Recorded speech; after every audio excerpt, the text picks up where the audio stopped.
We spoke about Europe. It is true that the European Treaty is based on two very important bases.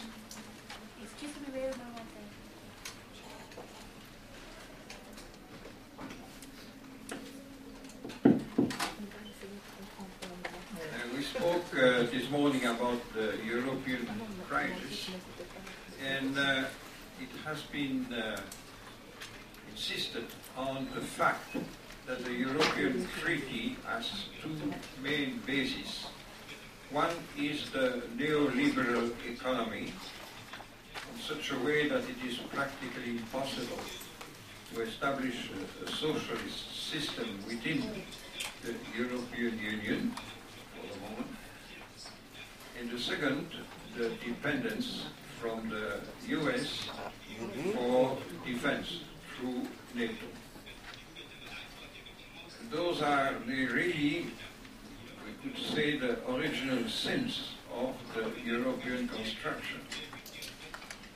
I'd just like to make two remarks. First one, it has been said that by Samir Amin and also by Bernard Cassen that one of the problems is the euro, the way that the euro has been constructed on an artificial basis. However, there was one point which was not tackled, the fact that if the euro is disappearing from the world scene, that means that the dollar will re-establish a total hegemony on the world economy. So perhaps the distinction that Cassen has done between a unique money and a common money could be a way of coming out of this dilemma. In this sense, it would be interesting to know a little more about the new initiative in Latin America with the sucre, which is a money which is not putting an end to local currencies, but which is a new money for exchanges between the Latin American countries. So that is a first question. The second one is the fact that the European Union has not only economic aspects and political ones, but also cultural ones. And I just want to quote one of them, and it is the agreements of Bologna about the universities. And this agreement of Bologna has some positive aspects, like, for example, the possibility of exchange of students during the normal career of a student, who can go from one university to another without interrupting the career, but has also a very strong negative aspect.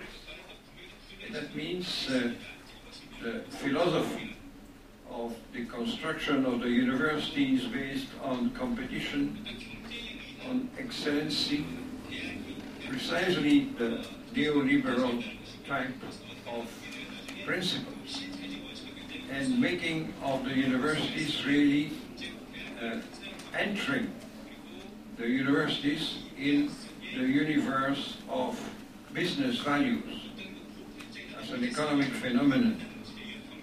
And this has very grave consequences, not only on the spirit of the students, but also on the work of the professors as intellectuals, where also the competitivity makes that the career of the professor is oriented toward precisely competition, and also limiting the time of the professors and researchers on such a way that it is very difficult to have extra university activities and commitment for society.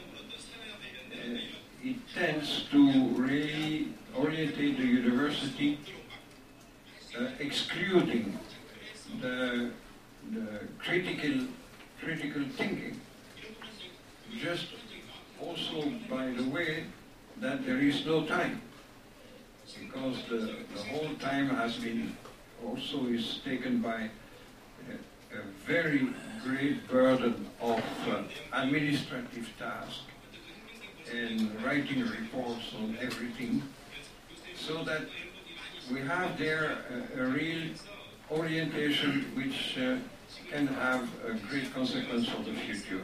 And I see in Latin America, at least a country like Ecuador, that the same principles are introduced also in the university system. It's of course not through the Treaty of Bologna or the Agreement of Bologna, but the same spirit of bringing the university in that kind of orientation. And those are just those 2 points that I wanted to bring into discussion.